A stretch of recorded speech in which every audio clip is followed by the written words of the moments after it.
साथियों नमस्कार। Triple C की इस क्लास में आज हम डिस्कस करेंगे 6 अप्रैल 2022 को ट्रिपल सी एग्जाम में पूछे गए मोस्ट इंपॉर्टेंट क्वेश्चंस। और इन क्वेश्चन को हमारे पास सेंड किया है पंकज कुमार जी ने, जो संभल से बिलोंग करते हैं, प्रतिभा जी ने जो आजमगढ़ से बिलोंग करती हैं, सुमित जी ने, अंजलि जी ने। सबसे पहले इन सभी लोगों को बहुत बहुत धन्यवाद। दोस्तों, आप भी एग्जाम के बाद क्वेश्चन हमें जरूर सेंड कर दीजिएगा, क्योंकि सभी के एग्जाम में एक जैसे प्रश्न नहीं आते हैं। एक ही एग्जामिनेशन सेंटर के सभी बच्चों के प्रश्न बिल्कुल अलग अलग होते हैं। तो हो सकता है जो क्वेश्चंस इन लोगों के एग्जाम में आए रहे हों वो आपके एग्जाम में ना आए रहे हों। तो आप सभी लोग आपके एग्जाम में जो क्वेश्चंस आए, जो आपको लर्न रहे, वो आप हमें सामने दिख रहे कांटेक्ट नंबर पर सेंड कर सकते हैं, या कमेंट बॉक्स में भी आप क्वेश्चंस को लिख देंगे तो वहां से भी उन क्वेश्चंस को हम ले लेंगे और अपनी क्लासेस में आपके नाम के साथ उन क्वेश्चंस को जरूर डिस्कस करेंगे। दोस्तों, एग्जाम से पहले आप सभी लोग अभय एक्सेल कंप्यूटर की ट्रिपल सी की महामैराथन क्लास को देखना मत भूलिएगा, क्योंकि आज जो एग्जाम हुआ है उसमें भी उससे काफी ज्यादा क्वेश्चंस पूछे गए थे।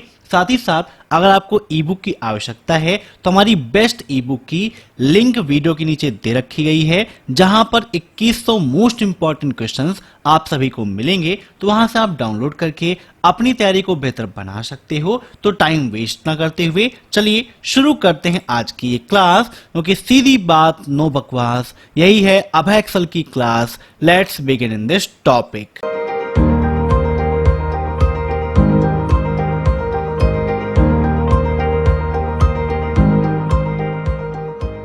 दोस्तों, पहला प्रश्न आपका, which is not finance company. निम्न में से ऐसा कौन सी है जो एक फाइनेंशियल कंपनी नहीं है? Hire purchase finance company, mutual benefit finance companies, loan companies या IRDA। इन सभी प्रश्नों को आप मॉक टेस्ट के रूप में लेते रहिए और कमेंट बॉक्स में आंसर देते रहिए। वीडियो के लास्ट में आप जरूर बताइएगा कि आपके कितने क्वेश्चन सही हुए हैं। अब यहां पर बात हुई है फाइनेंस कंपनी की, तो इसका राइट आंसर होगा ऑप्शन 4 IRDA। ठीक है, IRDA एक फाइनेंशियल कंपनी नहीं है। Option 4 is right. अब नेक्स्ट, लाइनेक्स ऑपरेटिंग सिस्टम का वर्जन किस प्रकार से चेक कर सकते हैं? How do we check the Linux operating system versions? Means Linux operating system का वर्जन कौन सा है, ये कैसे चेक कर सकते हैं? जैसे आप अपने मोबाइल फोन का वर्जन चेक करने के लिए अपने मोबाइल की सेटिंग में जाते हैं और अबाउट फोन के द्वारा आप उसके वर्जन को चेक कर लेते हैं कि कौन सा वर्जन हम उपयोग कर रहे हैं या प्रेजेंट टाइम पर हमारे सिस्टम का वर्जन क्या है। वैसे ही लाइनेक्स ऑपरेटिंग सिस्टम का अगर आप वर्जन जानना चाहते हैं तो उसके लिए जो कमांड है वो है uname। ट्रिपल सी एग्जाम में लाइनेक्स की कमांड से भी काफी क्वेश्चन पूछे जाते हैं, इसीलिए इस टॉपिक को भी आप कंप्लीट करिएगा जो ई बुक में मैंने दिया हुआ है। अब नेक्स्ट, यूएसबी डिवाइस किस संरचना का अनुसरण करता है? बताइए। यूएसबी का फुल फॉर्म भी ट्रिपल सी एग्जाम में काफी पूछा जाता है और यहां पर बात हुई है कि यूएसबी डिवाइस किस संरचना का अनुसरण करती है? ट्री, लिस्ट, हैश या हॉफमैन? तो इसका राइट आंसर होगा ऑप्शन फर्स्ट ट्री। ये ट्री संरचना का अनुसरण करती है। अब नेक्स्ट, इंसाइक्लोपीडिया के लिए निम्न में से कौन सी साइट सर्वोत्तम है? बताइए, इंसाइक्लोपीडिया के लिए कौन सी साइट आपकी सर्वोत्तम है? काफी इंपॉर्टेंट क्वेश्चन है। ऑप्शंस हैं विकिपीडिया, याहू, गूगल या फिर आस्क। तो इसका राइट आंसर होगा option first Wikipedia. Wikipedia encyclopedia के लिए सबसे बेस्ट है। अब नेक्स्ट, B2C में एक व्यवसाय किसी व्यवसाय को बेचता है लेकिन एक व्यक्तिगत उपभोक्ता को उत्पाद या सेवा प्रदान नहीं करता है। ठीक है, यहां पर नहीं होगा क्योंकि यहां पर देखिए व्यवसाय को बात की गई है और लेकिन की भी बात की गई है। ठीक है, तो B2C का मतलब होता है बिजनेस टू कंज्यूमर। क्या होता है बिजनेस टू कंज्यूमर? थोड़ा सा समझ लीजिए इसको। ई कॉमर्स के अंतर्गत ये कैटेगरीज हैं B2B, B2C, C2C, C2B की। B2B का मतलब होता है बिजनेस टू बिजनेस, जहां पर एक कंपनी का सीधा संबंध दूसरी कंपनी से होता है। मीन्स जहां पर दो कंपनियां आपस में सेवाओं का आदान प्रदान करती हैं वह कहलाता है B2B। B2C का मतलब जहां पर कोई कंपनी सीधे ग्राहक को सेवा प्रदान करती है वह कहलाता है आपका B2C। जैसे आप Amazon देखते हैं, ठीक है, तो Amazon का संपर्क किससे होता है? कस्टमर से। कस्टमर ऑर्डर करता है और Amazon कस्टमर तक उस वस्तु को पहुंचाता है। ऐसे ही C2C का मतलब जहां पर एक उपभोक्ता दूसरे उपभोक्ता को सेवाएं आदान प्रदान करता है। मीन्स जब हम आपस में सेवाओं का आदान प्रदान कहते हैं उसे हम क्या कहते हैं? C2C। जैसे आप OLX देखते हैं, आप टीवी में एड्स भी देखे होंगे, OLX में बेच दे। कोई भी सामान है, पुराना हो गया है, आप बेचना चाहते हैं, आपने इसकी फोटो खींची और OLX में आपने अपलोड कर दिया, तो आसपास के एरिया में जिसको भी जरूरत है अगर वो यूज करता है जाके सर्च करेगा, आपसे डायरेक्टली कांटेक्ट करेगा, उसको वो सामान मिल जाएगा। तो मीन्स कस्टमर टू कस्टमर या कंज्यूमर टू कंज्यूमर, जहां पर एक उपभोक्ता दूसरे उपभोक्ता को सेवा प्रदान करता है। अब यहां पर इसका राइट आंसर हो जाएगा ऑप्शन बी, फॉल्स। ठीक है, जब भी आप वीडियोस को देखिए साथ में एक नोटबुक और पेन जरूर रखिए ताकि जो पॉइंट्स मैं आपको बताता हूं उनको आप नोट कर सकें और एग्जाम टाइम पर अच्छे से रिवाइज कर सकें। अब next, Pac-Man was invented in. Pac-Man क्या है? काफी इंपॉर्टेंट क्वेश्चन है। तो ठीक है, आपका एक गेम भी है पैकमैन। तो पैकमैन का आविष्कार हुआ था 1980 में। Option B is right. ठीक है, नोट कर लीजिएगा, 1980। अब नेक्स्ट, ब्लूटूथ रेडियो तरंग सूचना प्रणाली का एक प्रकार है जो लगभग किस दूरी के लिए बेहतर है? अब देखिए, क्वेश्चन से बनता है एक क्वेश्चन। यहां पर देखिए क्या लिखा है, ब्लूटूथ रेडियो तरंग सूचना संचारण प्रणाली का एक प्रकार है। तो क्वेश्चन पूछा जा सकता है कि ब्लूटूथ किस प्रणाली का एक प्रकार है? तो रेडियो तरंग सूचना संचार प्रणाली का एक प्रकार है। या फिर ये पूछ लेता है कि निम्न में से कौन सा ऑप्शन रेडियो तरंग सूचना संचार प्रणाली का एक प्रकार है? तो ब्लूटूथ है। और किस दूरी के लिए बेहतर होता है? तो 30 फीट के लिए होता है। Option first is ready. ठीक है, अब next, What is the name of bar normally displayed across the bottom to Windows screen which hold the start menu? उस बार का नाम बताइए जो सामान्यतः विंडोज स्क्रीन के नीचे दिखाई देता है और जिस पर स्टार्ट मेनू अंकित होता है। तो बाय डिफॉल्ट में विंडोज स्क्रीन के नीचे टास्क बार होती है और टास्क बार में हमें कहां पर ये स्टार्ट मेनू मिल जाती है। अब दोस्तों, इससे संबंधित एक क्वेश्चन ये बनता है कि टास्क बार को क्या हम हाइड कर सकते हैं? तो जी हां, बिल्कुल सही है, हम टास्क बार को हाइड भी कर सकते हैं। अब देखते हैं नेक्स्ट क्वेश्चन, सभी वर्कशीट के फार्मूलाज को क्या कहते हैं? Manipulate values, manipulate labels, return of formula result, use the additional operator. तो सभी वर्कशीट के फार्मूला को हम return of formula result, option C is right, ये कहते हैं। ठीक है, नोट कर लीजिएगा। अब नेक्स्ट, निम्नलिखित में से कौन सा एक वैलिड विंडोज डेस्कटॉप पेन नहीं है? बताइए, निम्न में से ऐसा कौन सा है जो एक वैलिड विंडोज डेस्कटॉप पेन नहीं है? अब नॉर्मली विंडोज में देखिए टास्क बार होता है, सिस्टम ट्रे होता है, क्विक लॉन्च टूल बार होता है, लेकिन मेनू बार ये आपका विंडोज डेस्कटॉप पेन नहीं है। Option B is right. ठीक है, अब नेक्स्ट, पाइथन पहली पीढ़ी की प्रोग्रामिंग भाषा है। बताइए, क्या पाइथन पहली पीढ़ी की प्रोग्रामिंग भाषा है? प्रेजेंट टाइम पर पाइथन की डिमांड काफ़ी बढ़ गई है, इसीलिए हम जल्दी ही अपने दूसरे चैनल प्रोग्रामिंग ट्यूटोरियल, जहां पर अक्सर प्रोग्रामिंग की क्लासेस हम आपको प्रोवाइड करते हैं, पाइथन की क्लासेस स्टार्ट करने जा रहे हैं। तो जिन्हें भी पाइथन सीखना है वो वीडियो के नीचे लिंक दिए गए दूसरे चैनल को सब्सक्राइब कर लेंगे और वेट करेंगे, जैसे ही क्लासेस स्टार्ट होंगी आपके पास नोटिफिकेशन आ जाएगा। ठीक है, तो पाइथन पहली पीढ़ी की प्रोग्रामिंग भाषा नहीं है। Option B is right. ठीक है, ऑप्शन सेकेंड इज राइट। अब नेक्स्ट, आरटीजीएस द्वारा 5 लाख तक के ट्रांजैक्शन पर कितना चार्ज लगता है? बताइए, 5 लाख तक के ट्रांजैक्शन पर। देखिए, इसमें काफी अपडेटिंग भी हो गई है, लेकिन एग्जाम में जो क्वेश्चन पूछा जा रहा है वो यही पूछा जा रहा है और जो ऑप्शंस हैं वो भी यही हैं। अभी पिछले महीने जो एग्जाम हुआ था उसमें भी सेम टू सेम यही क्वेश्चन पूछा गया था इन्हीं ऑप्शन के साथ।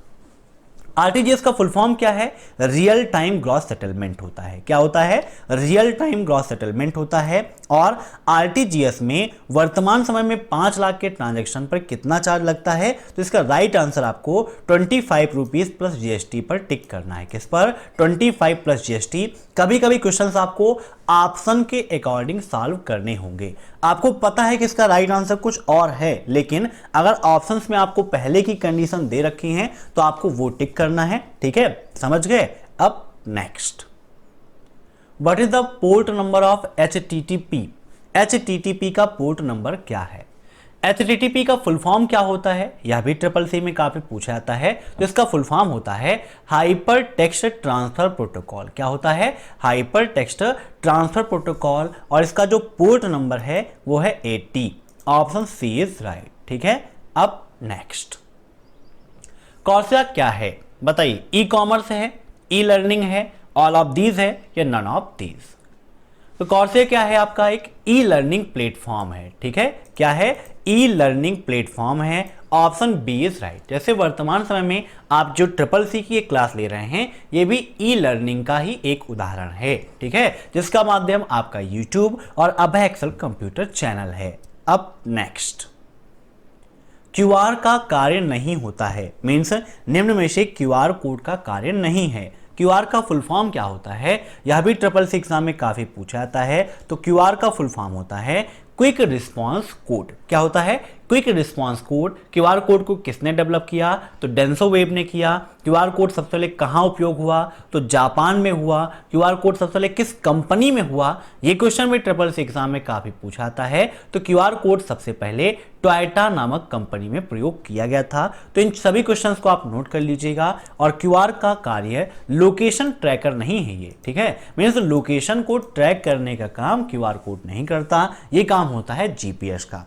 तो क्वेश्चन पूछा जा सकता है कि लोकेशन को ट्रैक करने के लिए किसका उपयोग करते हैं? तो जीपीएस का उपयोग करते हैं। अब नेक्स्ट, पीएसपी से संबंधित इनमें से कौन सी कंपनी एप्लीकेशन सॉफ्टवेयर के विकास और सरकार को असिस्ट करने के लिए उत्तरदायी है? फोर्डोजा, एमईए, भारत सरकार, टाटा कंसल्टेंसी सर्विस अर्थात टीसीएस, या इनमें से कोई नहीं? तो एग्जाम में पूछा भी जा सकता है भाई टीसीएस का फुल फॉर्म क्या है? तो टाटा कंसल्टेंसी सर्विस होता है। नोट कर लीजिएगा, काफी इंपॉर्टेंट है।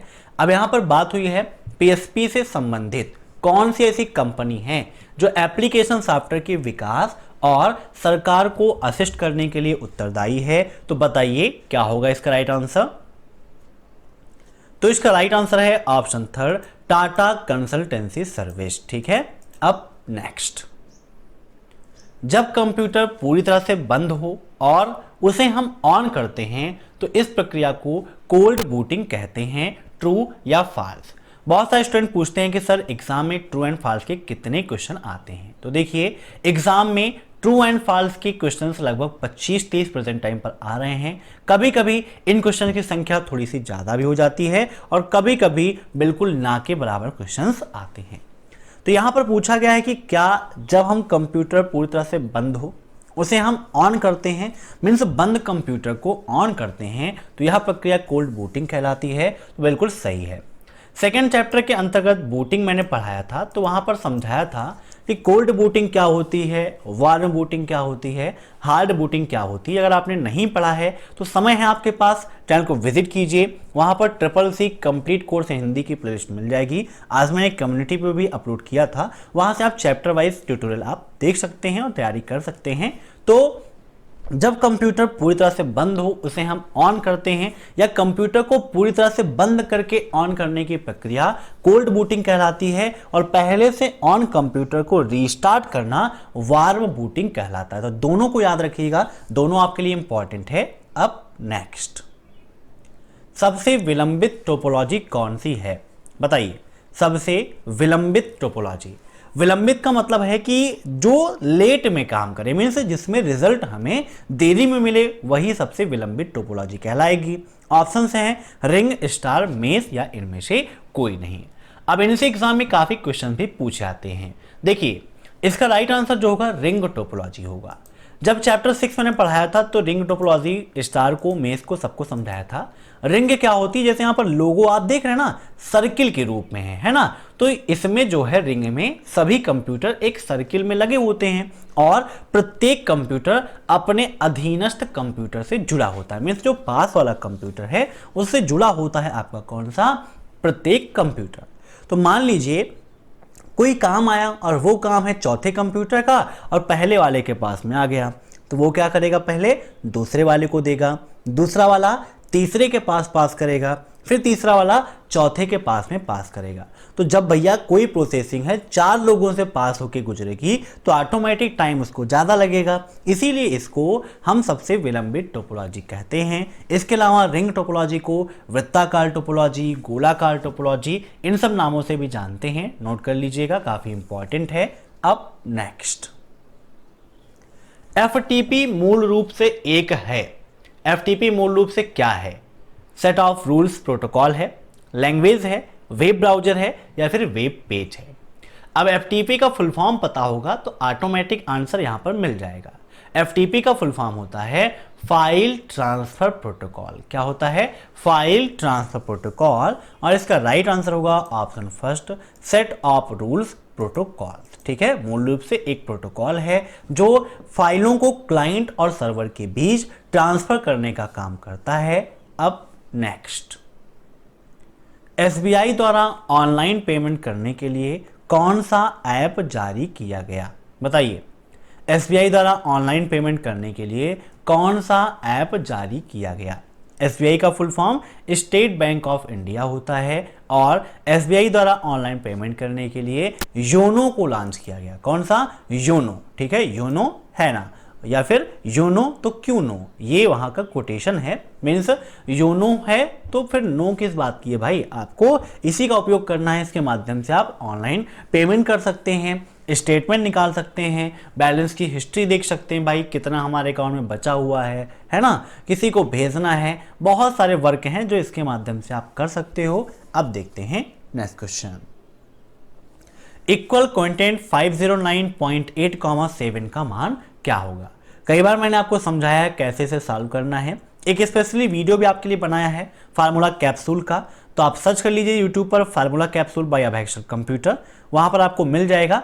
तो यहां पर बात हो रही है इक्वल कंटेंट 509.8,7 की, तो इसका राइट आंसर हो जाएगा ऑप्शन फर्स्ट 72। क्या होगा? 72। अब नेक्स्ट, पीपीएफ योजना भारत सरकार द्वारा समर्पित एक लोकप्रिय दीर्घकालीन निवेश विकल्प है। क्या पीपीएफ योजना भारत सरकार द्वारा समर्पित एक लोकप्रिय दीर्घकालीन निवेश विकल्प है? ट्रू या फॉल्स? अब ट्रिपल सी एग्जाम में पीपीएफ का फुल फॉर्म भी काफी पूछा जाता है।